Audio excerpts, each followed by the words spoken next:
Hello everyone, welcome to Unit Stonks, 2nd edition, where I will kind of rate characters based on how good they are, but not overall over the course of the whole game, but it'll be on a per chapter basis, so we'll get neat little crafts, like these ones.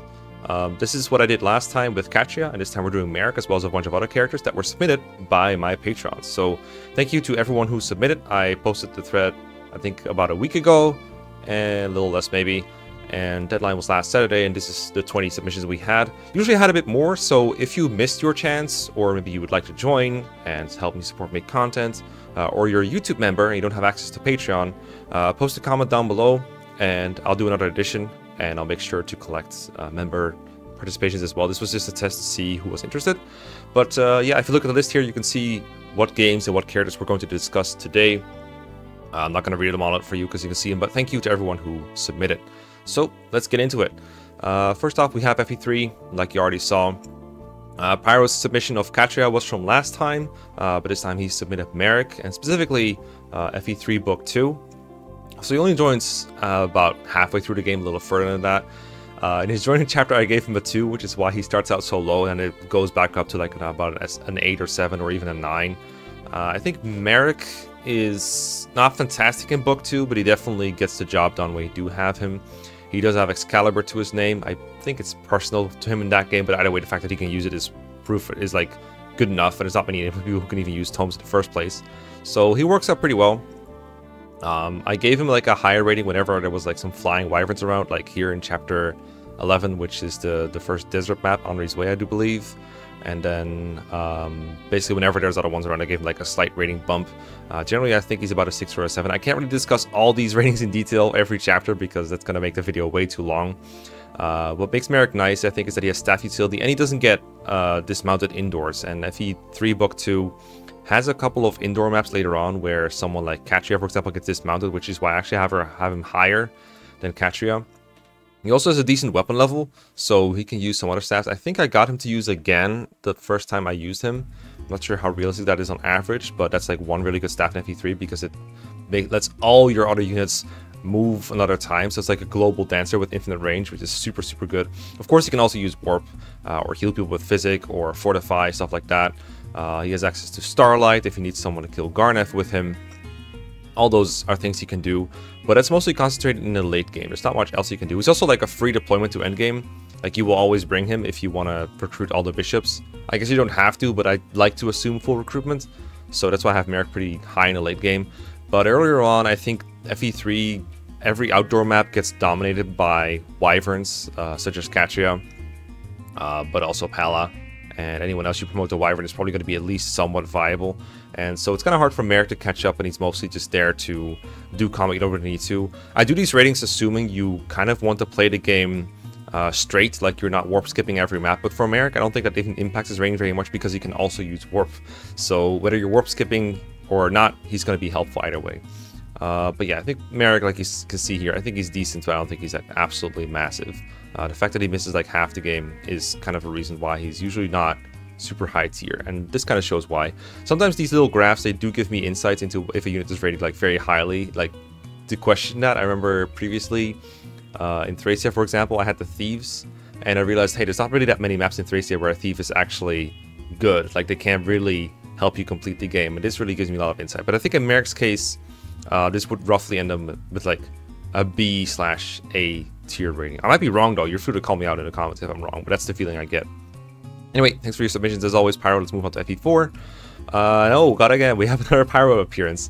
So just to make it clear, I have 4 tiers on my Patreon, and the top 2 tiers get to submit 2 characters. So Pyro this time submitted Merrick and Azel, 2 mages. But some people will only have 1 submission in there. That is intended. That is you know, me giving favoritism to top tier Patrons. Who would have thought that's a good idea? So we'll continue with Azel.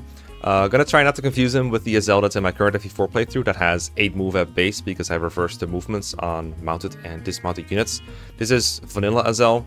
So for chapter 0, aka prologue, I gave him an 8 because he starts near enough enemies to where he can contribute, and I'm feeling generous because he kills like, let's say 3, 4, 5 brigands, and then it's gonna be hard for him to do anything. If you let him move towards the final castle where most of the other fighting takes place, then I suppose he can do a bit more. So he can one round more, because he is the only unit besides Sigurd that can one round in the prologue, unless you sell Quan's Steel Lance to Finn. That's like the only other way I can see you can one round things in prologue, which is pretty nice. He's still only facing one enemy per turn max, because he only has the durability to take on one enemy. And of course he gets countered by the hand axe guys, which kind of sucks. But this is just to show that he's significantly better in prologue than in every other chapter where he has to catch up and move around.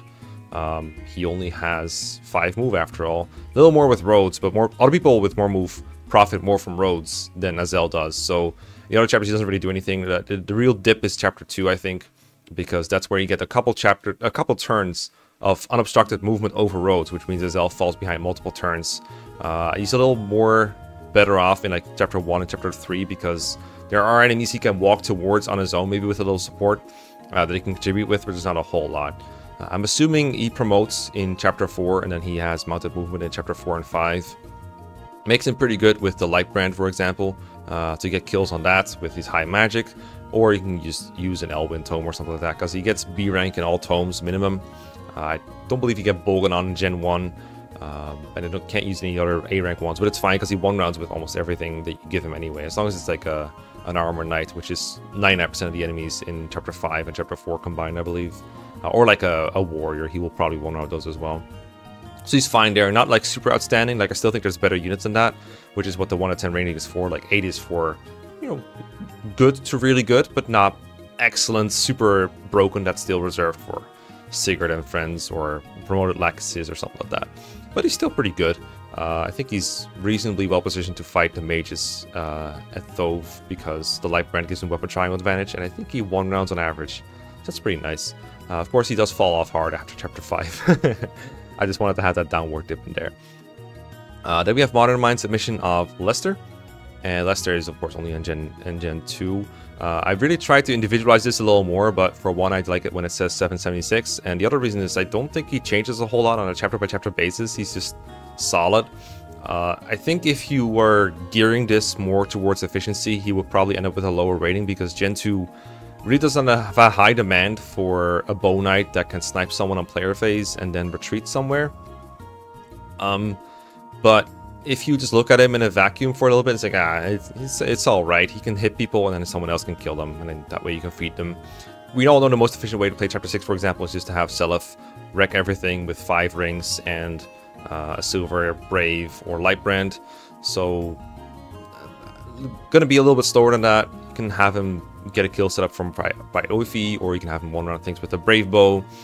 In chapter 7, he can one round dark mages pretty comfortably. I think Dimna gets one shot by the Dark Mages, and I think if you make like a really bad pairing for Lester, it's possible he gets one shot, but I think as long as he gets like a couple level ups, he should be able to survive them and one round one of them. And it's easy to get HP level ups because I think his growth is either 100% or even slightly above, because Holy Blood does things to your kids. So he can one round those. If you're going to Melgun, he can probably Brave Bow with Thunder Mage. I think there's a chance he two-shots them, probably depends on the dad. With the Brave Bow, which is nice because then he doesn't take a counter. He can hit an Armor Knight 4 times probably, and that might kill.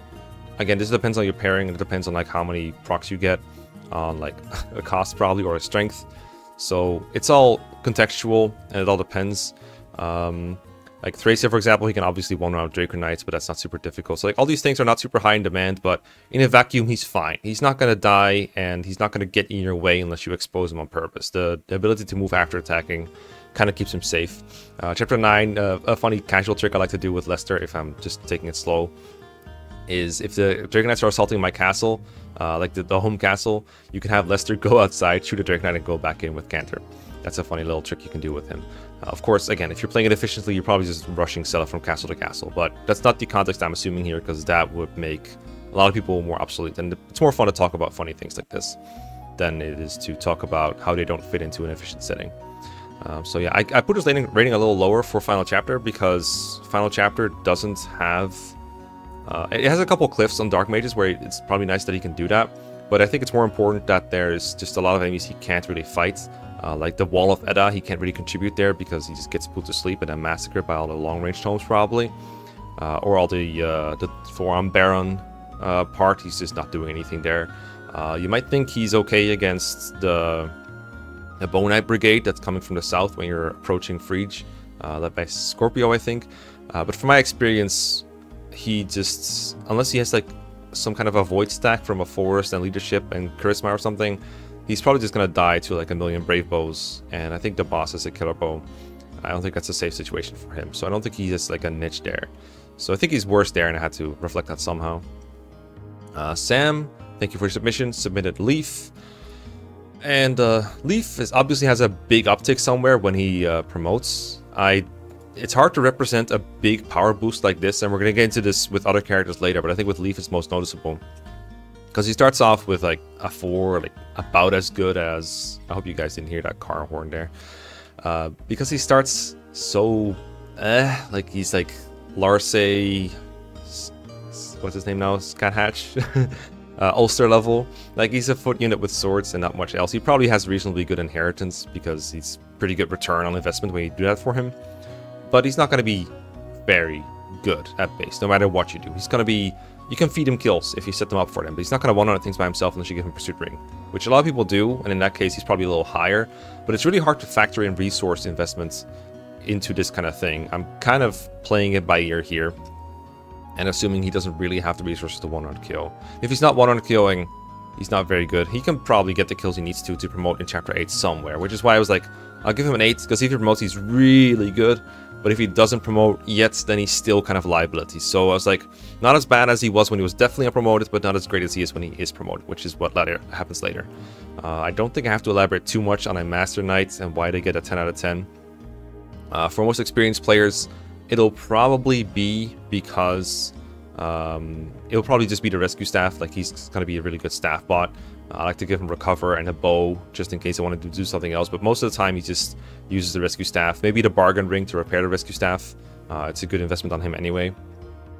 And then just help Selef and your dancer get around, seize castles quicker in an efficient setting. But even if it's not efficient, you know, you can't really go wrong with a unit that can use every single thing out there. And the rescue staff is still really good, even if you're playing casually. So I don't think it would change anything how you play, how Leaf functions. But he's certainly good at that point. But it is hard to factor in these massive power spikes, because in order to promote Leaf during Chapter 8, or even during Chapter 7 if you want to, you have to do a lot of planning, you have to give him a lot of favoritism, and obviously for an efficient setting that pays off, like whether you're measuring it in turns or just ease of play, it is going to pay off. But it's really hard to factor that into a single chapter rating, often because that investment doesn't even come within the chapters itself. It is done in like Chapter 2 and 3 with Ethlyn, like giving her money with Quan, having her buy something, having her visit a certain village. And this kind of stuff is why we usually do tier characters overall, not in this kind of unit stonks thing. But I do think it makes for funny graphs, and I do think it's interesting to talk about. So yeah, that's Leaf. Right, for FE6, we have Roy and Marcus. Roy is just my example. I think I put him there for the first edition, just to show you like how he'd go, because I didn't have submissions at that time. I think, don't remember. But either way, Reed submitted FE6 Marcus, which I think was a really good submission, because it was really interesting to investigate, you know, how much does Marcus actually fall off? Because everyone knows he's the quintessential Jagan. Like, everyone looks to Marcus and says, yeah, that's the perfect Jagan. He sets up kills in hard mode, but he doesn't get kills himself. Then he slowly falls off so that other characters can actually take over. And he does. This graph, I think, shows it really well. It has a bit of an uptick here in around, like, Chapter 14, but that's because Chapter 14 is the desert. After that, he's just, like, kind of around the same point, roughly. But that's sort of the beginning, right? So my first question was, how long does Marcus get a 10 out of 10? Because Chapter 1, obviously, perfect unit, nothing wrong with him. You can either kill or choose not to kill. He's by far the best, no one else is even close.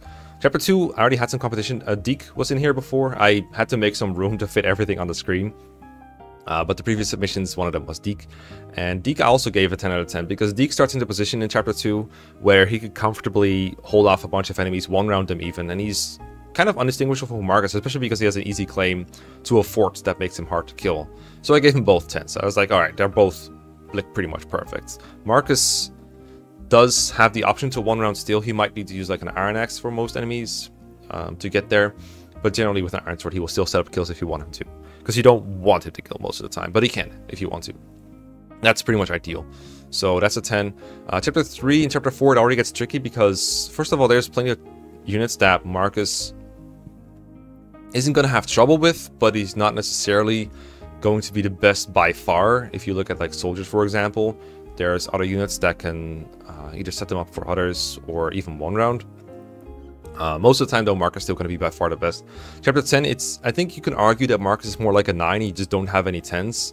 But I think just how massively useful it is for him to Silver Lance Cavaliers down on his own, like to the point where you actually want Marcus do enemy phase and then player phase a Cav, just take the kill for himself.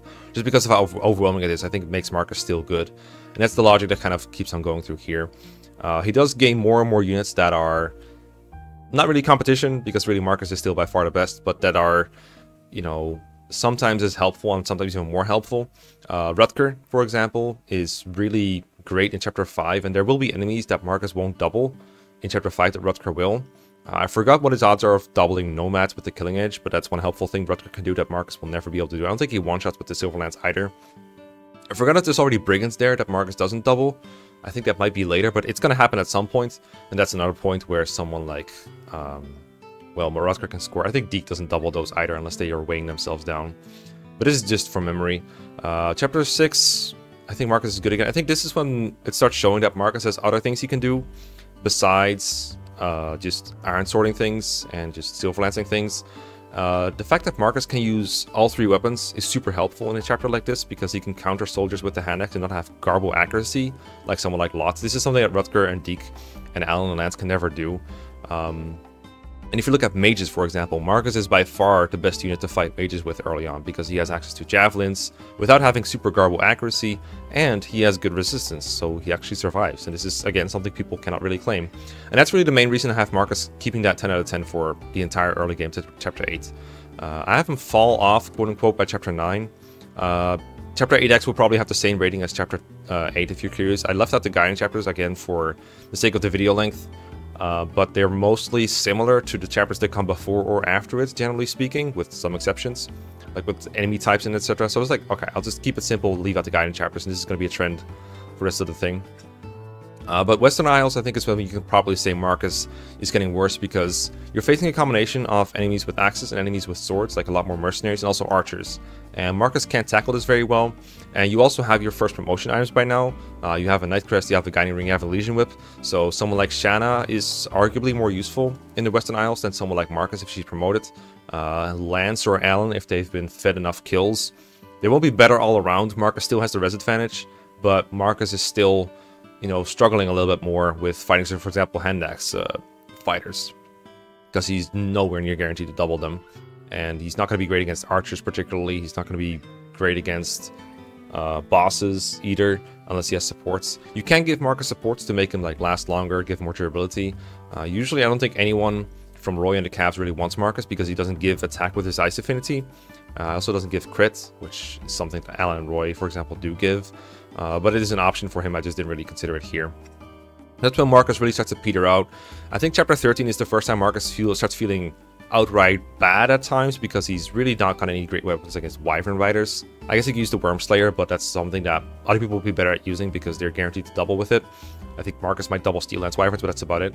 I'm being super elaborate here because I think Marcus is super interesting here, by the way. He has a lot of options, and the fall-off thing is interesting. So forgive me for spending a little more time on him. Chapter 14, it's a desert. I don't even know why oh wait, this is Chapter 12. Never mind, I'm dumb. Chapter 13 is why, yeah, that's why I'm giving him a 6. Chapter 14 is when I gave him a 3 for being in a desert. And then after that, Chapter 15, I think units really start coming into their own. You get more pre-promotes and more promoted units and just better units. So this is when he gets like really bad. I'm assuming Ilya route for this little part, so I give him like a 5 or a 4. He can fight Pegasus Knights, kind of okay, but really anyone can. Like, he's being slightly better than someone like Bolt. It's not counting for a whole lot. So I didn't really rate him very highly. Like, against any promoted enemies, he's going to be super mediocre unless he has like an effective weapon. And if he has an effective weapon, someone else could probably have used this better anyway. So I went with like a 5 or a 4. But the point is, he's worse than he was before, like much worse. Chapter 21, I want to say real quick, it's funny that he's like a 4 out of 10, but most of the time I'll probably still deploy him because you have like a million deployment slots in Chapter 21.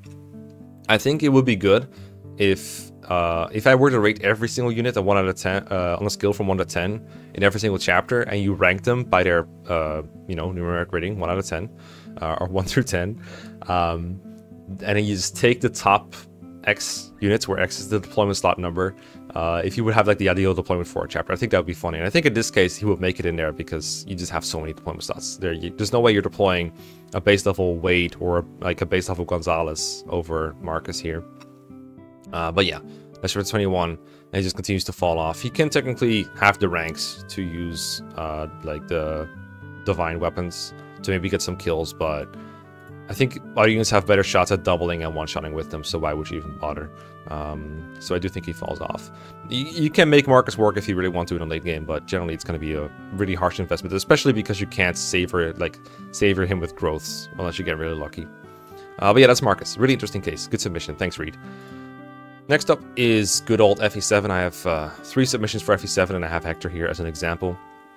So Hugo, thank you for submission of Urk, and Domo submitted Lucius, and I think they're very similar, so I'm going to take them side by side a little bit, because I think almost everything that goes for one goes for the other.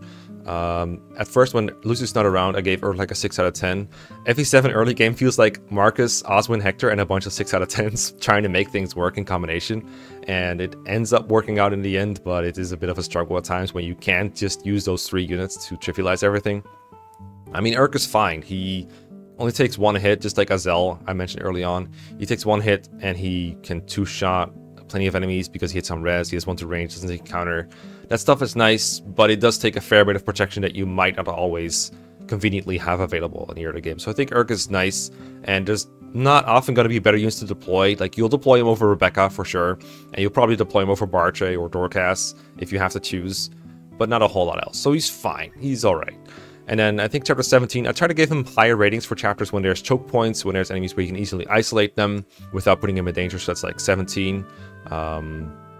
That is the Whereabouts Unknown, the Raven chapter, Dragon's Gate, Kinship's Bond, this chapter kind of. This is also when I start to have to take into account the fact that Urk could be promoted, but might not be, depending on what you're doing. Efficient playthroughs can feed kills to Urk to a point where he can promote, like, after you get the first Guiding Ring, which I do believe you probably want to steal the Guiding Ring from Zoldem and then promote him after that. And then you can start building a staff rank. And he starts from E staff, so it's mostly going to be self-improvement and maybe a little bit of healing utility. But at some point, he'll hit a staff rank where he's being super helpful. So, for example, if you're playing on the desert map, you can use a torch staff to light things up.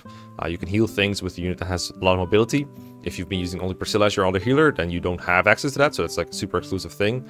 Cog of Destiny, here, this is one. This is the one. This is where you have a ton of healing utility. Where you really want it, like you have the Restore Staff, Sense of Time, another example where he can really make use of that. So Urk can get a high staff rank when it counts. You can have him use Warp in Victory or Death, which even if you're not playing super fast, is still super helpful. This is very similar to what Lucius can do, except Lucius has a worse start. He joins a bit later. Even in his join chapter, I gave him a 2 because that's going to be the number of turns he's available for probably, and that's, I think, being generous. And then it goes up a bit. I think I gave him a high rating for Pirate Ship because of the weapon triangle over the Shamans. Neither of them are very good against the Shamans because they don't one round, and they probably... Lucius probably doesn't take that much damage. Urk might take enough to the point where you don't want it to do it. But they're not good against Mercs and not good against Pegasus Knights, so honestly this could be a lower rating. And then I think he's a bit worse overall than Urk, but not by that much. Like, there might be some enemies that don't 2-shot Urk that do 2-shot Lucius. Lucius might face a crit rate from enemies that have like slightly higher skill. The Tactician Affinity probably erases most of the crit enemies have on both of them, but if they have crit on someone, it's going to be Lucius and not Urk, because his luck is lower. Their other stats are about similar, I think, because Urk has a level lead. I remember that really old Pitfalls video I made, where I mapped out their magic stat and their net might, because Lucius is lower might, but Urk has higher... Urk has higher might, but he has lower magic. That's the one. They're very similar in that regard, both when it comes to speed and both when it comes to might. They have about the same for most of the game at equal levels, but Urk has the level lead, so I think he's a little bit better most of the time. But I do think they're mostly equal. The hard part for me to take into account is the fact that when Lucius promotes, he does become better at using staffs. He gets C staffs, whereas Urk gets E. But like I said, Urk can work up the staff rank he needs for the most important chapters like Cog of Destiny. Even in Living Legends, the one I'm on right now, chapter 23, I think it's possible for Urk to maybe not have C rank, but like D, which I believe is enough for Torch. So I'm finding it hard to quantify exactly when Lucius's higher staff rank is actually going to be helpful, because by the time that high staff rank is super desirable, Urk can also theoretically have B or A staffs. There's a bunch of defend maps in FE7, like chapter 26, which is a total wash for ratings, by the way, and like 28, which is Battle Before Dawn. These units can just spam staffs and get to A rank if they need to. Also, the demand for staff rank is not super high in FE7, because you get the warp staff pretty late. It doesn't make much of a difference for most of the chapters, and you don't really have a need for staff users because there's so many you can get. Besides these two, you have Kanas, Priscilla, Sarah, Pence has a free A rank staffs, so it's kind of... Sometimes there's a chapter where you want a bunch of them, but most of the time you don't really mind that this is a self-improvement. So I don't know exactly when Steve's stat would help Lucius. I don't think there's any chapter where I gave him a higher rating for it, but if you have any different thoughts on it, let me know in the comments. Oswin is, you know, really good early on. Another interesting submission, thanks Potato, because he's kind of like FE6 Marcus in that way, in that he becomes a lot worse over time. But I think for casual players, the difference is that Oswin feels a lot better for people to use. So if you're playing at a slower pace, you don't really notice the deficiencies that Oswin has, but they're definitely there, and I think I feel them even when playing casually. But early on, he's a tank, he doesn't die.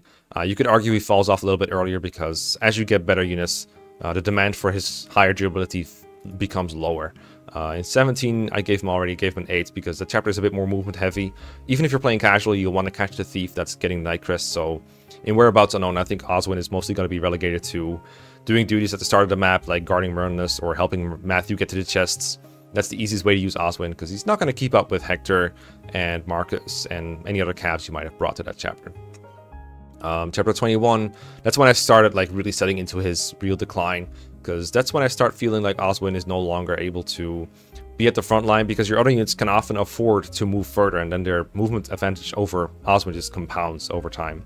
But I do think he's helpful if you can get into position for something like Kinship's Bond. I only gave him a 7, but I could see him higher if you're playing it defensively. If you're pushing for Eubans though, I don't think Oswin is super great there.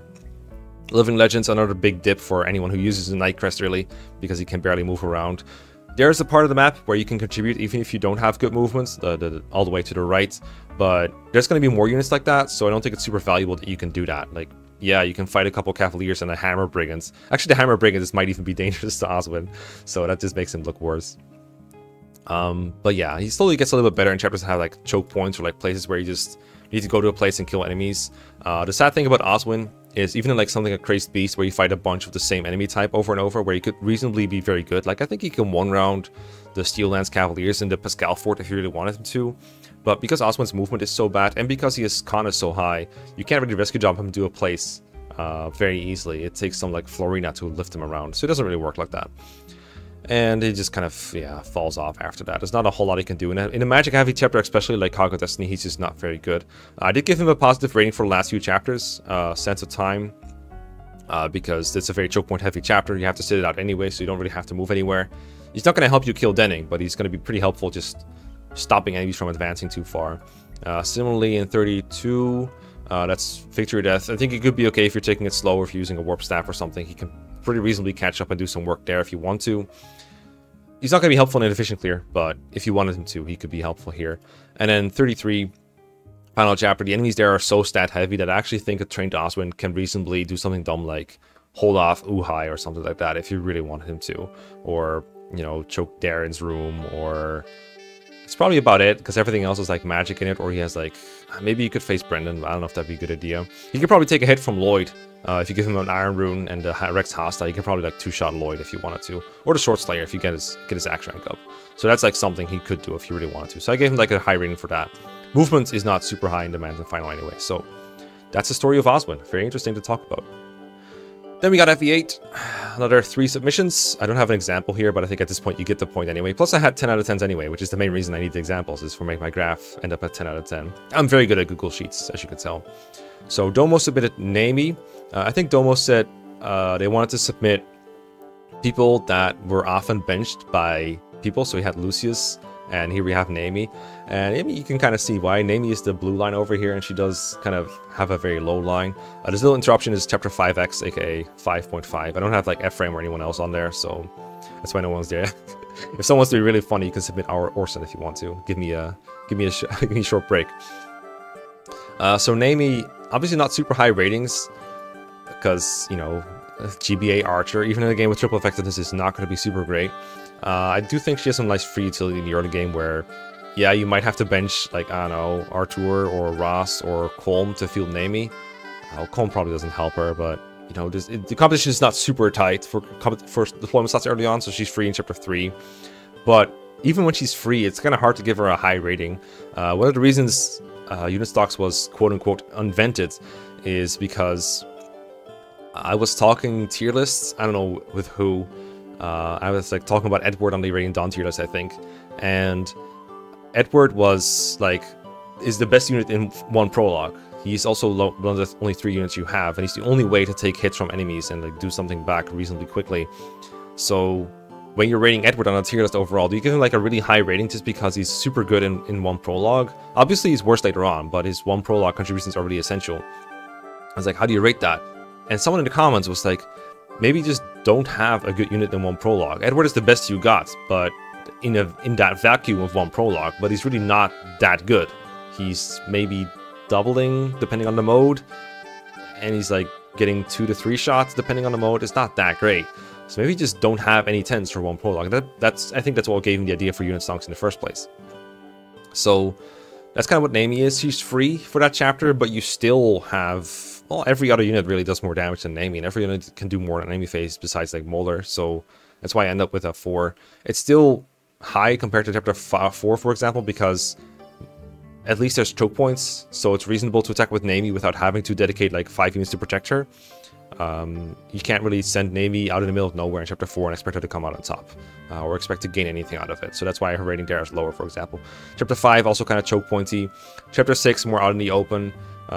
Chapter 7 I gave her actually 6 because there's a ballista there that she can sometimes do some funny things with. The super most efficient playthroughs have Naomi like contribute like a ballista shot on some enemy just so you can kill them in time, I think. That's like the funniest thing I've ever seen her do.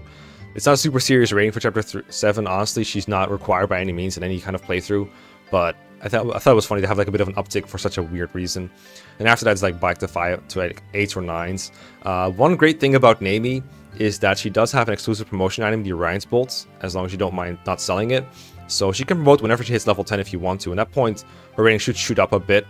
I didn't know how to reflect this, especially because if she's promoting level 10, her stats will not be very good anyway. The real way to use Naomi would be like training her in the Tower of Valny for a couple rounds just to get her up to par, and then she'd be super good, but that's super hard to put into a graph because you can go into the tower anytime, and I generally don't take it into account in the first place. But assuming you train her with a normal trajectory, she'd be like average is like able to contribute sometimes when there's choke points and not all that much when there's not. If it's a route map, you can probably have her go somewhere and hold a sword and do okay, or assist someone else in some kills, maybe do an enemy phase with a bow at some point if you have like enemies shoot through a wall or sit at the edge of their range. But there's not too much that she can do that I can objectively say, yeah, I'm really glad I have that. Chapter 15 is the desert map, which unless you promote her to sniper, she's gonna be kind of stuck where she is for a while. There is non-desert parts to it, and if she's Ephraim route, it's probably fine. I did kind of assume Ephraim route, but even on Ephraim route, she's gonna be stuck at the southern part of the desert shooting like 1 wyvern a turn, which is fine. But at that point, if you have someone like, maybe not even Dusel, but like Garcia, let's assume Garcia doesn't double for a moment, but he can 2-shot wyverns. You can have him sit on a fort and take like 5 wyverns in a turn, and over the course of 2 turns, he'll wipe them all out. Maybe with an elixir or a physic in between. Naomi can kill 1 per turn, so Garcia would still be better at fighting 5 wyverns than Naomi would be. Of course, if you decrease the number of wyverns, then Naomi gets better, relatively speaking, because she can just 1 round 1, of course. This all depends on how it goes exactly. I wish Naomi could Canto after attacking in GBA. I think that would make it a lot easier to facilitate her, like Lester could, basically. That I think is the big difference. Also, just her stats, I think if I'm promoted at level 10 are not that good, but if you delay her promotion, she's not going to be a whole lot better. Like, if you keep an unpromoted Naomi around for, say, chapter 8, 9, or 10, assuming she will promote otherwise, then she's just worse in those chapters and then marginally better later on. I think her XP gain would be like maybe 4 or 5 times as fast, depending on the enemy level and her own level, if you keep her unpromoted. But the amount of time she would get into action is probably lower because she has less movement. That's the other thing with Naomi. She only has 7 movement. I don't know why. It's the same problem with La Rochelle and both of her promoted classes. They only have 7 move, so Naomi will fall behind someone like Seth, even if you wanted her to keep up. But it makes her less flexible. It's kind of annoying. There's a little dip in rating in Chapter 17 is because Chapter 17 is really short if you want it to be. It's just a straight rush to the boss and you can just kill him. And Naomi is one of the people who just doesn't do that very quickly because she doesn't fly and she can't really get there very quickly, and it's just such an easy chapter to trivialize. So that's why that rating is a little lower. 18 on the other hand is a little higher, and I think that goes for most units that are not part of like an optimal clear, is because 18, the enemies are Gorgon eggs, so anyone can kill them, and anyone killing them is helpful because there's way too many. You have to have some scrub kill some Gorgon eggs if you want to get out of there quickly, and you have an incentive to do it even if you don't want to LTC, because you know you don't want these eggs to hatch and turn into Gorgons, which give less XP and are more of a pain to fight. So yay. I guess the other thing I didn't really take into account that maybe I should have is that Naomi can use the Nidhogg, which is not often a weapon that you have access to if you don't use her. Like, you can have Ines, but even Ines starts with A bows, and getting from A bows to S bows is not trivial, even on Erica route, because the only bow that gives double weapon experience is the short bow, so you have to actually build towards it, which I think is hilarious. Maybe that makes her a little bit better in like 18, 19, 20, etc. But not that much, because really what is she doing in these chapters? She can't move across the mountains in chapter 20. For example. Anyway, enough naming. Let's get into the loot. So loot's kind of similar to the mages that I discussed for FE7. Early on, she's just kind of chipping people, not really doing much enemy phasing, but she can take 1 hit usually if she needs to. Chapter 4, she's only around for like 1 turn again. If you even visit the village, you don't have to visit the village to get loot. So I just gave her like a 2 and, you know, was done with it. And then afterwards, she's like kind of there doing chip damage, but not a whole lot. Open field's not really kind to units that can't enemy phase very well. But as you go along, she'll get better and better. Somewhere along the way, she'll promote. You get a promotion item for her chapter 5, so whenever she's ready, and if you just want to do staff bot duty, you can just promote her whenever. If you want to make her good long term and actually make her enemy phase things, or double, which I think is a bit of an issue for loot sometimes, then you have to train her a bit. Chapter 14, I gave her an 8. Because that's when either you're doing Ephraim route and you're facing Berserk Staffs, or which means Restore is helpful. And generally speaking, in Chapter 14, I find that a high density of units that can kill things is helpful. The more the merrier, basically, in that chapter. It's just kind of densely packed. It's the Vigard chapter. So I think loot is better there than most other chapters. And in 15 is the desert, so she'll be a bit worse. If it's Erica route, then she's still, I think, helpful enough to warrant the 8, just because a lot of choke pointing in that chapter. Again, a lot of units are necessary to punch through as fast as possible. Getting Renak and then keeping him safe when he gets a treasure. Getting Erica to the throne without getting bogged down. I think loot will always be helpful. I am kind of assuming Mage Knight, but I kind of wanted to take into account the option of Sage for loot because it's not as bad as someone like Sniper for Naomi is, because Sage has some perks to it, like you can get higher magic technically late game, and the move is only 1 lower anyway, so it's not that much worse, but it's not massively great. Light magic is also like not that good, but it will probably happen around this time, which means you have the chapter to just get extra movement in the desert. I kind of wanted to take that into account. If we're doing strictly Mage Knight loot, then I would give her a 5 or a 6 here. But because she has the option of Sage, technically, I want to be like, okay, I kind of want to take that into account. But yeah, she's fine. In late game chapter, she might be able to help with warp skipping if you grind her staff rank up a lot. Grinding staff rank is a little bit harder for someone like Lutz, because she starts with D rank, which is better than the E rank that Urk has, but she also has less time to build it up. So you have to be pretty disciplined to get it up there, but I'm assuming that at some point she'll hit relevant staff ranks, so she might be able to help with warp skipping or making things easier in general. Warp is helpful even if you're just playing casually. So I think loot is overall like a decent training project, but even this is assuming you give her a lot of favoritisms. And again, favoritism is hard to weigh in here. It might just turn her worse in the early chapters if you have to feed her a lot. She's more of a liability if you have to set up more kills for her. So that might lower her ratings here, but it makes her better in the late game. Training units in a nutshell, really. Vanessa, also submitted by Ark Holtz. The weird thing with Vanessa is her ratings are a combination of things she can do without any training whatsoever. There's rescue dropping, visiting villages, getting side objectives, basically that stuff. Stuff she can do with the Pegasus. And then there's stuff that she has to do herself with combat that's really good in the late game, but that sometimes conflicts with having to her do things in the early game. Like, for example, Chapter 3, She's not going to be super helpful for rescue dropping, so she can just kind of train there. But she's not good against most of the enemies there. The most common enemies in the Chapter 2 and Chapter 3, are axe users.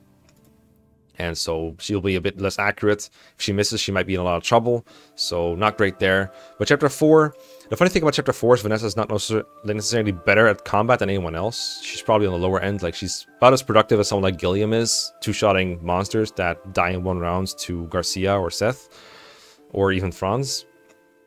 But she can fly to a place where no one else is really competing. But there's not much of a difference between her doing that and rescue dropping someone else in to do it for her instead. Like, as far as chapter clearing goes, that's about the same, really. If you drop Garcia at the bottom half of the map with Vanessa, it's going to be faster, or at least as fast as Vanessa killing them herself. So it's really only done for her sake that she's doing that. She's doing it for long-term XP gain, but you'll do it because it's a good idea. Chapter 5, again, helpful for getting some villages easily without having to fight the brigands necessarily, although you probably should clear that chapter anyway if you're just playing through. Can kind of get a soldier kill here and there, but it's a little tricky with all the archers around. So I gave her a 7 because of the things she can do, but she is a combat liability still. I just want to make that clear. Like, this is just because she has other options besides combat, but the combat part with her is a bit of a pain in the early game. Chapter 6, I gave her a bit of a higher rating because I do really value her ability to drop someone across the mountains. What you can do is you can either drop Seth across the mountains to get him to Novala very quickly and end the chapter, or a more casual playing trick you can do with Vanessa in 6 is there's a route you can take, which I found out like in the Fire Emblem debating days on Fire Emblem Fusion. You can grab Lute or Arthur, I should say, go like south to where that antitoxin village is a little bit, and then fly right and then up, and she only face like 1 combat on the way, and then she can drop the mage on the mountain while going on a peak on the path between the spider and the civilians. And what that does is it takes away the chapter timer, because as long as they have plenty of vulneraries, you can have Arthur or Lute and Vanessa fight the spider and kill him. They won't face any other enemy on the chapter, and you can take away the timer completely and just take your time and kill all the enemies there while you work your way through the fog. It's a great chapter, or it's a great opportunity to just take the pressure off if you're having trouble getting to Novala in time without the civilians dying. That's why you can get the Orion's Bolt. Obviously, is not applicable to efficient play, but in that case, Vanessa's auto rescue drop she can do instead, like the ones where you put Seth over the mountain. So, yeah, I think that's pretty good. But it does mean that Vanessa, no matter which of these strategies you do, will probably not get that much XP. So somewhere along the way, you have to find places for Vanessa to do work. Chapter 7, she has another really good flying trick, get people over the river. I think most people know about that. And then after that, it's like some chapters where she's kind of okay to fight things or can do side tricks. Really, it's the same story over and over. But at some point, you have to do some investments in order to earn these ratings. If you can't train Vanessa early game, she's not going to do these things. But if you do have a trained Vanessa, by the time you hit chapter 15, for example, the desert chapter, you have a 10 out of 10 unit. It's so nice to have Vanessa there just fly around. Even if her strength is not that good, even if her bulk is not that good, you can control very easily how many enemies Vanessa faces and do okay. And still get there before someone like Garcia or Dussel or whoever you're using does. So she's still really good there. Even if she's underwhelming combat-wise, but the investment will pay off triple in late-game maps. Similarly with Chapter 20, like, if you want to slog through that chapter without warp or flyers, it's such a pain, but if you want to get to Morva as easily as possible, setting up, like, flyers, like having her come along with Myrrh and a Lord and a Warper, it just makes your life so much better. So the more flyer utility there's in a chapter, the higher Vanessa's rating is. I think that's pretty obvious. But the big payoff is only in the late game. I do really like Vanessa. I don't think she's S tier anymore overall because of the hassles you have to go through and the alternatives you have in the mid game sometimes, like Tana, Cormag, Seth himself can sometimes clear chapters faster than Vanessa can, just because he's better at one-running things. So it really depends on the chapter, like it, obviously. But there's a payoff for sure. There's a payoff. Alright, we're gonna skip a bunch of games here. We're going to Conquest. I have been replaying most Fire Emblem games recently. Like I've talked about the Doll Games draft that I've done. I still have to make a video about it at some point when I'm done. But I've been playing quite a bit of Conquest and Birthright and Awakening and Sophia still have yet to do. But some 3DS Emblem basically. But just in case I put some reminders here. So Modi submitted Charlotte because of course he did. And Kaga submitted Laszlo, and Kaga did it first. So, you know, we should respect that. Thanks, Kaga. You're the best. So I sort of feel comfortable talking about this, but again, Conquest is still not my most experienced game. As you can tell by the reminders of the chapter, like, if you ask me, like, hey, chapter 7 in FE7, oh, that's that one. In Conquest, I'd be like, is that the boat one? I don't remember quite sure. But, okay, here we have it. The other problem with 3DS Emblem, and especially Conquest, is that resources and the class path taken matter so much in how good a unit is. And also, not just overall, but how they're going to reclass in what chapter. And even the order of the chapters is weird, because there's all sorts of paralogs you can do at any time between these maps to change how they work. Like, for example, I was using Selena in Conquest, and I had her as a mercenary for a while, and then I was able to reclass her before chapter 12 into a wyvern, but I was only able to do that because I was able to build support with Baruka in the chapters between 11 and 12, which is like a paralog and an invasion, and maybe even one other chapter somewhere too. Maybe there were 2 paralogs, but I was able to get Wyvern Selena going before chapter 12, which was huge for her. She like shot up in utility and how great she became, but it's not inherent that she does that. It's a choice I made within that playthrough. And so I've kind of lined out a playthrough in my head, or like a class path for these units that they're going to take, kind of. But it's really hard because I have never trained either of these units fully before. But I think after using other units that are kind of like them, I sort of have an idea of how it goes. But if I'm super wrong, please let me know in the comments. I love to learn more about Conquest. It's a super fascinating game to me. So for Charlotte, I'm assuming that she just stays in her base class. Maybe pick up Soul from Hero if you want to. But generally, I like Charlotte for big numbers, Berserker crits, stuff like that. Huge attack, huge HP, and once she's grown, massive speed as well. So that's the path I'm assuming. You can do other things. You can do like Mage Charlotte if you think that's funny or good. I'm sure there's some people who think both. You can also use Charlotte in various other ways. Both of these units have paths with very low utility, or like very low investment with very high return. In Charlotte's case, it's going Berserker and just pairing up with Xander or someone else and just give him like massive strength and speed. If that's all you need out of her, you can do that for free. What I did in my Lunatic playthrough with Gwimpage is we did that, and then we also had her train in, I think, Sophie Paralog to become a level 5 Berserker and get Rally Strength, because we also needed that.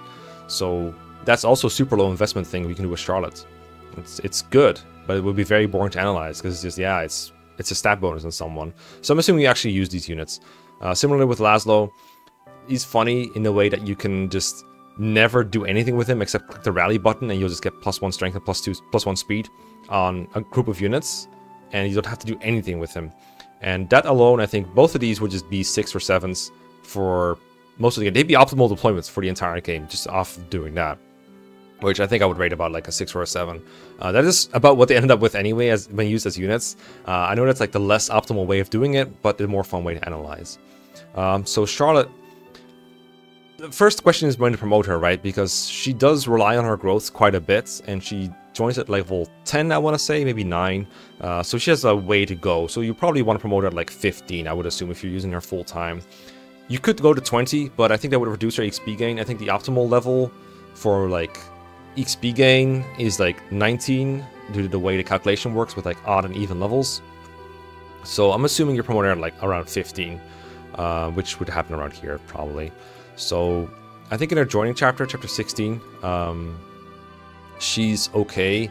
She joins with a steel axe, which you can mitigate, just bring someone else that can give her another inventory, or have her take stuff from Corrin. She's a little bit behind the front lines, but I think you can make do with getting her back there. She's like joins like turn 2 or turn 3. You could just pair up into someone and have her get to the front lines if you really want to. I don't think it's a big deal. It kind of hurts. She has Gamble equipped, which you want to take off of her after that, so it's -10 hit that she has in that chapter. That kind of sucks. And she's like, you could probably hammer some people. I think having a hammer would be nice for Charlotte, especially because I think it's also helpful in another chapter later. I think here it'd be helpful for Iago Hans. And there's another chapter, Zola chapters, where I think it's really helpful for her to just do massive damage to the generals. And then just, you know, try to kill things whenever you can. It's a little inaccurate in her joining chapter, but in 14, you can probably do it somewhere. It's not ideal because Conquest is very good at cramping the player and making it a little bit hard to get through. And the best way to soldier through Conquest is to use units you've already invested in to just stomp through the game. Like in the early game, you can struggle with your Corrins and your Jacobs and your Odins and whatever else you're using. And then around like when Charlotte joins or a little bit after, people will probably pop off and be able to like start one-running things. And Charlotte can't do that for a longer while. She'll get there eventually, especially if you play some paralogs in between and just kills things with her Berserker. But even once you have trained her, like I gave her an 8 for the Zola map because she can do a lot of damage to generals, but at the same time, it's not super hard to get another unit that can do it, and she probably wouldn't even be the best at it. I do wonder if she one-shots with the hammer, because I think Camilla, last I played with the hammer, came close, and Charlotte's strength, long-term, I think can get higher than Camilla's for sure. So I'm actually curious how that would work out, because some of those generals have Wary Fighter, which makes it hard to one-hit KO them. So I wonder how that will work out.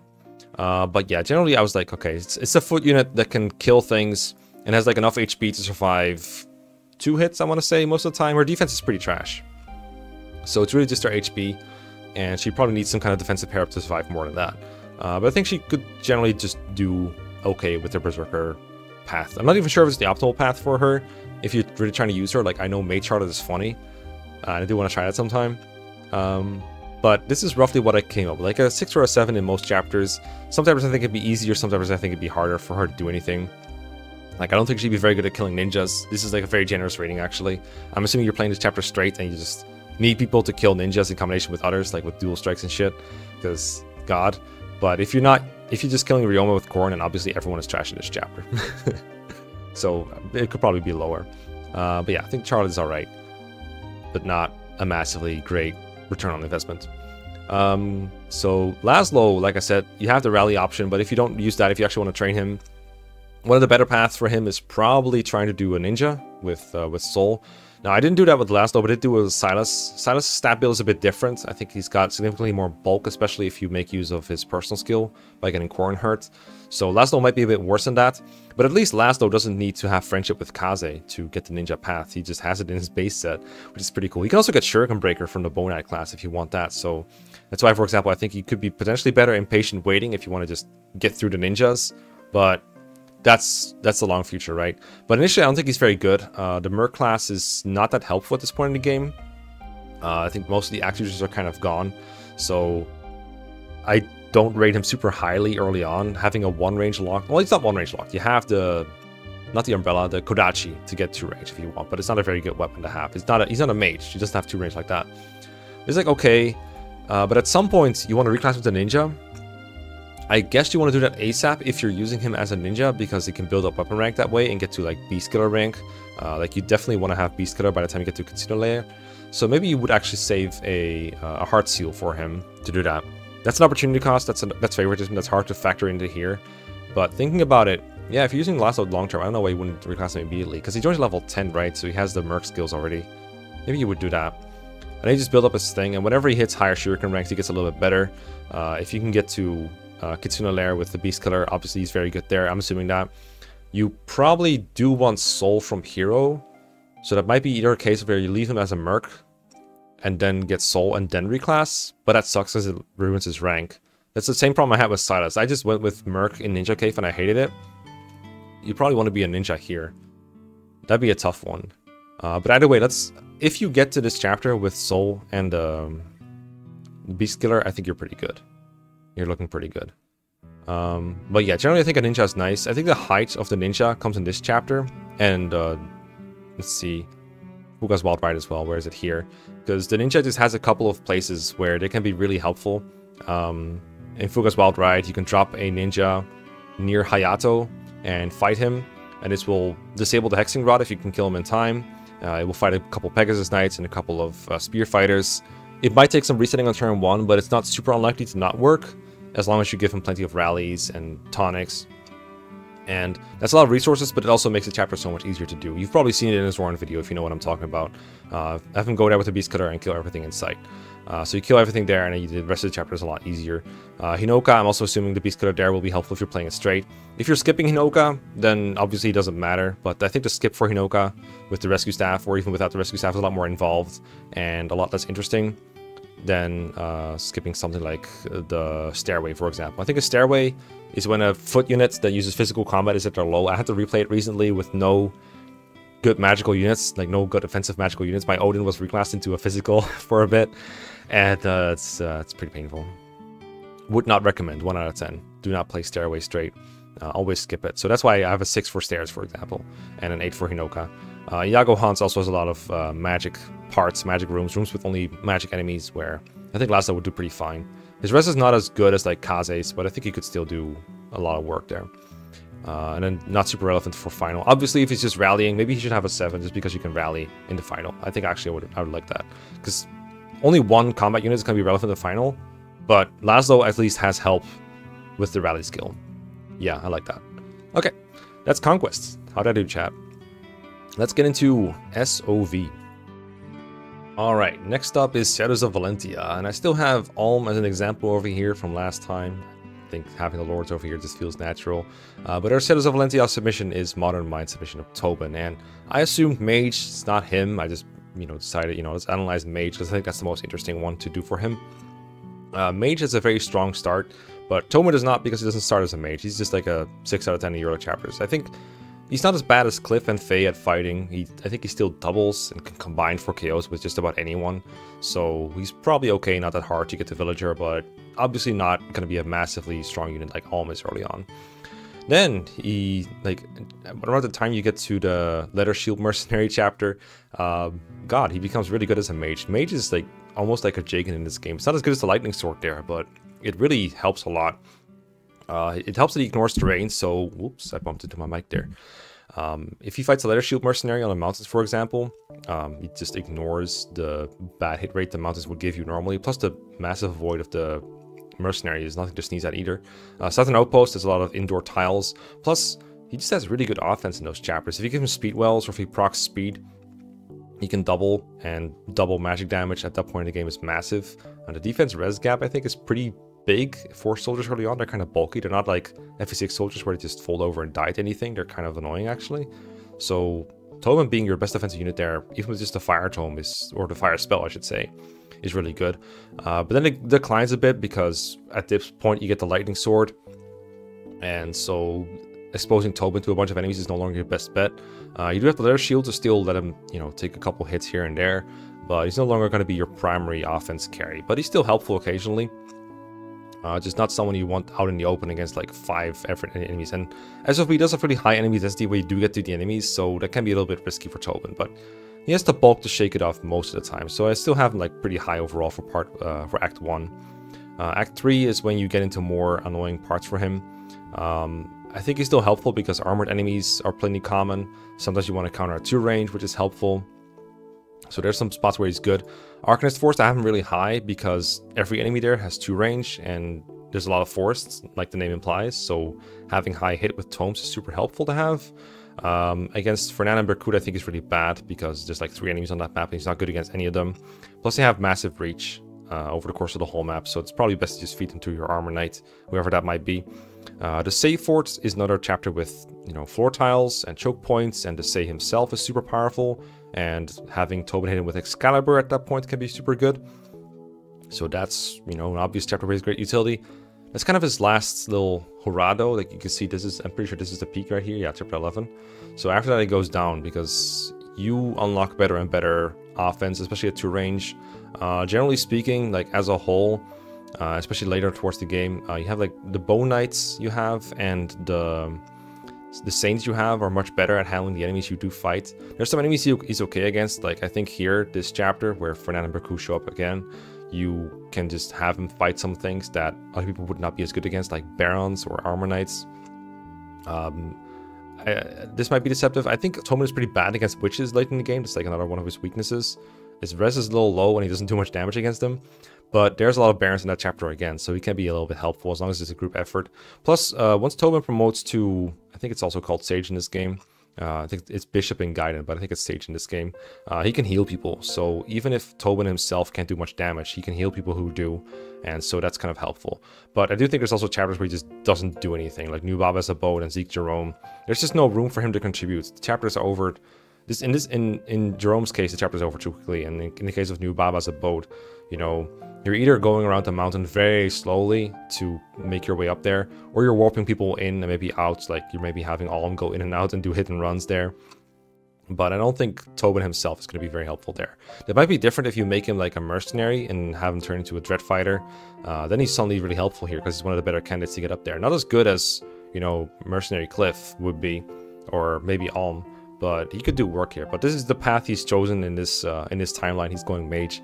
This is about what he can do. But Generally, I find even when you have Tobin get to promotion, which in itself is a bit of a chore, I don't find him super helpful in late game SOV. I just think mages fall off pretty hard. But their early game utility, I think, is really reflected well here. And occasionally they'll have like these little spikes throughout Act 3 and Act 4 even, where they can be really good. But you can see he's like inverse Alm almost. Alm starts really good and then gets really good later on, whereas Tobin starts really bad and then gets really good and then slowly falls off. They both are at their worst probably in Act 3. But Alm really spikes up in Act 4, whereas Tobin never really recovers. Neat little submission there. Okay, it's time for Three Houses. Three Houses was really complicated because I had to choose not just, which path you're going to take, which class path you're going to take, but also the chapters in Three Houses are just a little weird in general. The Do is still up here as a submission from last time as an example. You can see he's missing a couple chapters here. But we're going to talk about CJ's submission of Ignatz and Sam's submission of Bernadetta. And the way I went is I just had them go with their own house instead of being recruited out of house, because that introduces a bunch of extra complications. And I just picked like the class path that I thought was best for them. For Ignatz, I went with Sniper, just getting Hunter's Volley at some point and just having a player phase kill once per turn seems pretty good for him. And then Bernie is going Paladin / Bone Knight, basically the route I described in my waifu video for her, so relying on Vengeance to get most of the kills. But we'll get into detail in a little bit. So, to start with, early game, you don't really have a choice on who to deploy, so everyone is free deployment. I think Ignatz is a good early deploy. He doesn't do that much damage, but it's very reliable and very flexible where he goes because he comes with Curved Shot, and he has hit plus 20, so he can use a Steel Bow, attack from 3 tiles away, and still probably hit an enemy, and that's better than most units can do. So I have him at a 7 early on. It drops off a bit because, first of all, he's not the only Curved Shot user anymore. I think someone like Hilda, for example, can get Curved Shot fairly early if you want to. People unlock better spells, so someone like Marianne can attack more often. So it becomes less unique, and also his damage falls off. Like, I have a draft run right now going in maddening mode, and you might have seen it already. And Ignatz is really weak at that point. Like, you can't expose him at all, it feels like sometimes. Enemies just double him if he's holding a Steel Bow, and even with the Iron Bow sometimes. So his stats are a little worse. And now at some point we have to find out what when Ignatz is going to reach certain benchmarks. The most important one probably being hitting Sniper and then mastering Sniper to get Hunter's Volley. I didn't know exactly when it would be because the only Sniper I've ever used all the way through is Shamir. And she's different because she just joins as a Sniper, so she gets a bunch of extra chapters to master the class itself. The way I play Three Houses, I probably would just sit in an auxiliary battle and just get it as soon as I unlock Sniper, because waiting for it to happen just takes longer and it's more boring than just taking like the 15 to half an hour it takes to just grind up in an auxiliary battle. But I can't really assume that here, can I?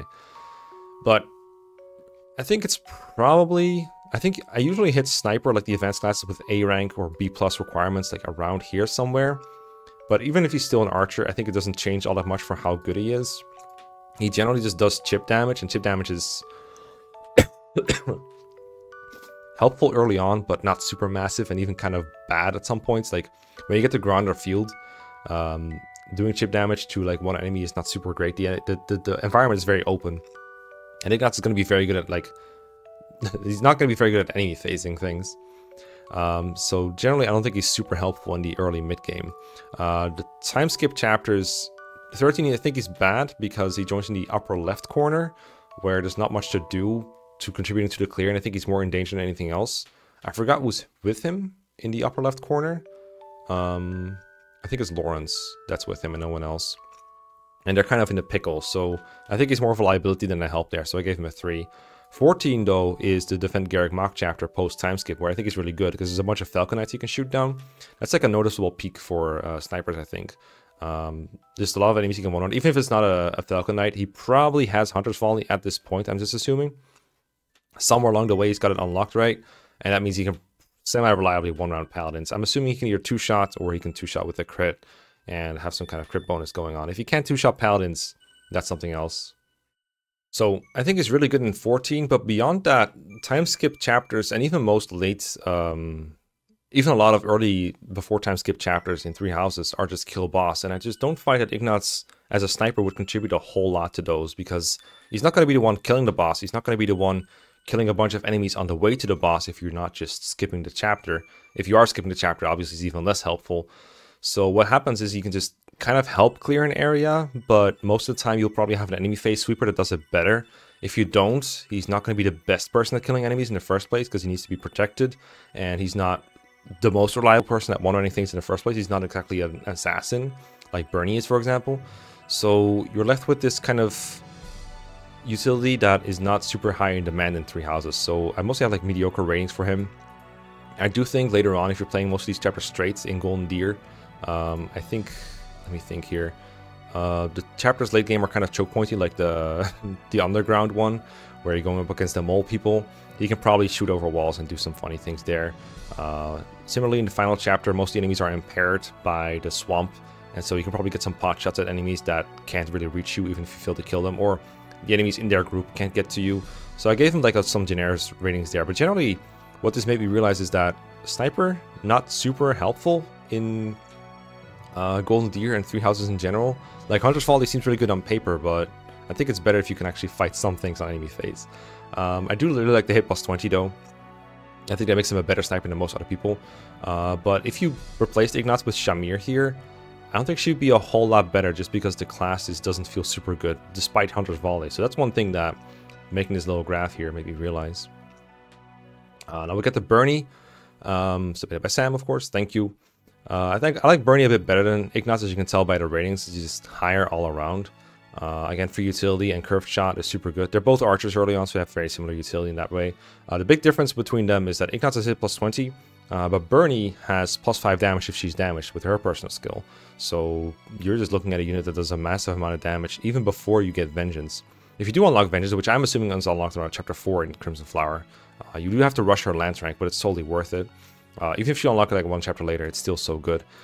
You can kill enemies in one hit, and no one else is able to one round besides like Edelgard with extra speed. Like if she masters Myrmidon and then gets, I think, weight -3 from armor rank / armor knight, she might be able to one round things, but Bernie just Vengeance people when they're dead. You do have to set it up, but that's super trivial. Just unequip her weapon, put her in range of one enemy, and she's done. She's ready to Vengeance thing. You don't have to be at 1 HP to kill things with Vengeance Bernie. Then you have a unit that one-hit KOs enemies, which is super helpful. It is better in chapters that are Wall of Death tackled. Like I think in Chapter 5 is like one of the peaks of Bernie. If you're playing that chapter straight, you can just move your units in a Ball of Death, and Bernie will kill one enemy every time you're engaging enemies, and that's super helpful for keeping everyone safe. If you're playing it faster, like you're just killing Miklan as soon as possible, you can probably still have her kill like an entire health bar from Miklan, or maybe not an entire health bar, but maybe half of it, and that's still more than most people can do. Depends exactly on how you're setting it up and whether the barrier is still intact or not, but you get what I mean, right? She does more damage than anyone else to a boss. It does kind of fall off, I think, a bit, and this is where we get into the problem that I kind of mentioned in the Bernie waifu video as well, is that killing an individual enemy is nice, but in the end, the only individual enemy that matters is the boss, and Vengeance is not the best way to kill a single boss, because you have to set it up first, so it takes more ways to do it than just hitting the benchmark with someone else, like Edelgard doing it, for example, with the Aemir is much easier. So in that sense, I think she's worse post-time skip. I have it at 4 in Chapter 13. Think about it now. I was thinking of Silver Snow Bernie here with this 4. In Chapter 13 of Crimson Flower, she would actually more like be a 6, because the boss killing things is still a problem for her. If you're just rushing through everything with the with Edelgard, then obviously no one is here super relevant, so maybe Bernie should just be irrelevant here. Or I can assume you're playing it straight, in which case I think these ratings are accurate. I think I'm going to do the latter here. But yeah, she's not the greatest boss killer around, but she is good if you're playing chapter straight and you can protect her. The main weakness for Bernie is, of course, that she cannot be attacked when she's in Vengeance range because she dies to almost everything. So what you can do with Bernie then is, well, you can use Blessing to save her once, but that's not great. The other way to do it is just give her a battalion advantage and then have her sweep things on enemy face, which is something you can do. I find that setting up battalion advantage, or was it, I think it was battalion wrath and normal advantage actually. Yeah, that was it.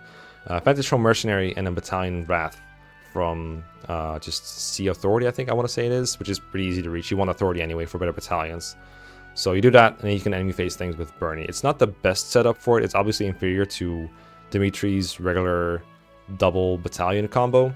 But Bernie is kind of good at it if you consider it. The problem is that in order to get Vantage, you have to get damaged when you're already using a battalion that is damaged. So you might have to end up constantly cycling and refreshing and redamaging battalions, which is super annoying. So that's why I don't think she's a great enemy phase sweeper, but it can be done. You also have to watch out for like ballista attacks and other long range strings that you cannot counter. Fortunately, if you give her the retribution boost, like if you have someone use retribution on her, you can't counter long range magic. So someone like Hubert, for example, you could just massacre her on like long range. Just have to make sure not to equip a bow, because she'll get an accuracy drop if she's fighting at long range on enemy phase with a bow, but not with a lance or a freaking training sword. So that is something that she can potentially do on enemy phase if you're interested. But I think generally she's better off as a player phase assassin than the battalion Wrath Vantage build, if you're trying to low brain your way through. But that utility does fall off a bit. But like I said, 3 Houses is a very weird game because there's no incentive most of the time to play chapters straight. There's almost no side objectives post time skip. So it feels a bit empty for me to play it that way. But assuming you do, I think this is about the ratings you would get for Ignatz and Bernie. Last but not least, we have Engage. So Modi submitted Etier, Thickmolder submitted Lapis, Farhan submitted a Diamant, and Toge submitted Alir. So thank you all for your submissions. Engage is also a little difficult to rate because, like I said in the video about resources, it's really more resource dependent than unit dependence. Whoever you give certain emblems is end up being more important. Sometimes it feels like you're just more determined like where does this emblem go than where does this unit go. And when you figured out where the emblems want to go, you find out the best unit that uses them. So most of the time, the unit that's finding, like actually doing the work, isn't doing most of the lifting, if that makes sense statistically. So what I did is I kind of just assumed a unit would get an emblem and then give them bonus points if they can do something that other units cannot with an emblem, which is very rare. So yeah, I just went with my own experience with these units and kind of theorized what they could do in addition. Because for example, I've never used Lapis long term, but I have kind of seen what other units that are like her can do. So Etier, I'm assuming she goes Warrior. That's like the most optimal Septi approved way of using her. Early game you can't reclass, so you're just going to be your good old Archer class. I gave her like 7s. I think she's a little better than units like Urk because she is the only Archer that is around doing this kind of utility, and it's pretty high demand to shoot down Pegasus Knights in chapters 3 and 4. So I think it's warranted to give her a 7. She does need either chip damage or a leader to actually finish the Pegasus Knights out in one hit, but the way these chapters play out, you kind of want to do that anyway, so I think it's perfectly fine to assume that this is happening. And then she can also chip down other enemies sometimes. But in chapter 5, noticeably less useful. There's no flyers here. She's a lot more fragile. Some enemies even one-round her, so you do have to be very careful. But there's still no alternatives to her, and she's still kind of fine. So I think a 6 is warranted here. So 6 or 7s for the early game when she's like free. Chapter 8, 7 is the bridge where you can have once again a bunch of flyers. 8 is a bunch of flyers. 10 is a bunch of flyers, so those have like 7s. Everything else here is a 6. A 5 for chapters where you don't have the emblem rings. And then after that you unlock Lin, which I think is ATA's best emblem, but it is also a high in demand emblem. So I can't really go, oh, Lin exists, so now ATA gets like a 7 or an 8. Like she's still not that good because she requires Lin to function almost. So I still went with like a 6 or a 7 or even a 5 sometimes. I think she's not good in 11 because no one has the emblems, but she's one of the worst off because there's almost no flyers to shoot down and the enemies are so dangerous that you just kind of has to stay back, but you don't want to stay back too far because it's very awkward using Etienne in the chapter. I don't think I got a whole lot of kills with her, even when I used her in hard mode there. Not great in the desert because you don't have enough movement to get through swamps. I think at this point though, it's reasonable to assume that no matter how much favoritism you want to give Etienne, you'll probably have acquired the Master Seal and the second seal you have for her. Like between chapters, up until chapter 10, I think you get 2 or 3. You get another one in chapter 10, and then you get another one every chapter or so here. So I'm assuming she promotes around here, gets access to the warrior class, and now she can use silver bows while hitting people from long range with her high attack. So that's pretty good. And then from here, I think a Fog Rubble, the demand for good strength is kind of high, and giving her Lin is like an option, so you can do it, and it's pretty good. And it kind of goes for most of the chapters from here. You'll find that generally in Soul Palace, I have most units rating higher, not just Etienne, because that chapter is just very easy. Like the enemies just come at a very easy pace. There are some flyers for her to shoot down as well. All those are good. The dumb thing about Engage, though, is that almost anyone can be a warrior, but Etier is one of the few people who can use silver bows as a warrior. But if you wanted someone like Lapis to shoot on a flyer in one hit, you probably could make her do that. So it's not super great. It's just a 7. See all miasma, I think choke points are a lot more important, and not that much demand for frontliners, because if you expose too many frontliners, they'll just get hit by a miasma enemy, so there's no point. You just have like one frontliner that you need. So that's why someone like Diamond, for example, has a lower rating. 16 is the beach chapter. I think foot units get stuck here a lot if you're playing it slow, so I didn't give Etier a very high rating here. The big showdown, chapter 17, you know, chapter 17, that one with all the 4 hounds. I think that one she's fairly good.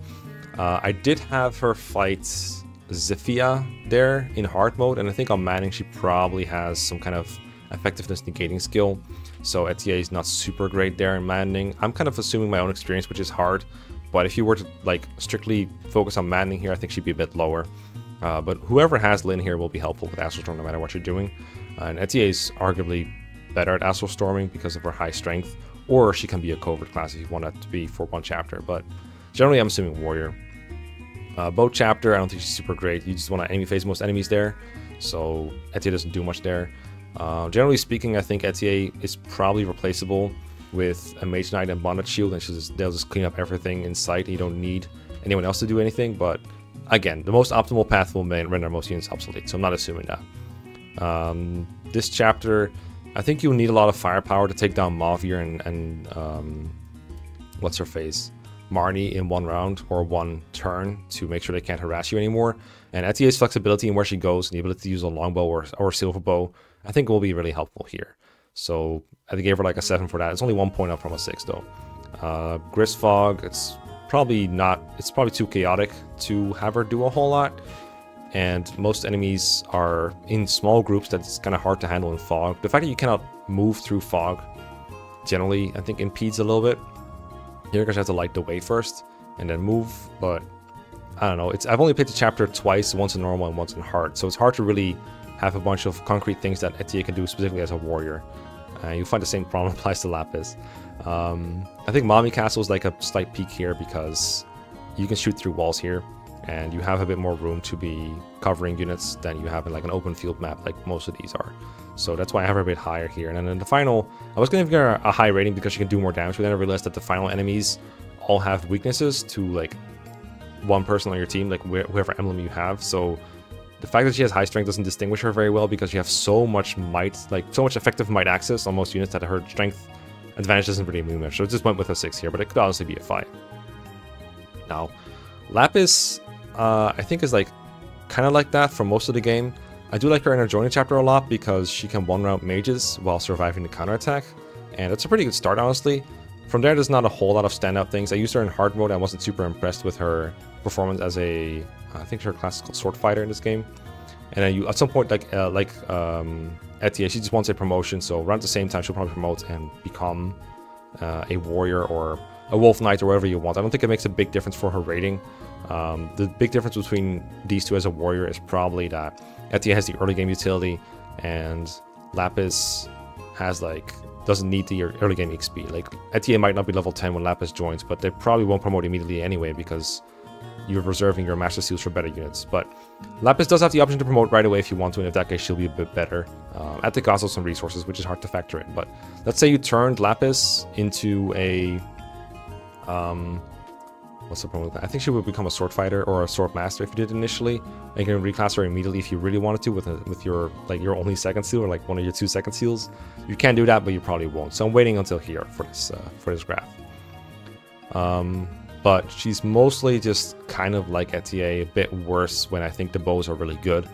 But Lapis is just overall like very middling.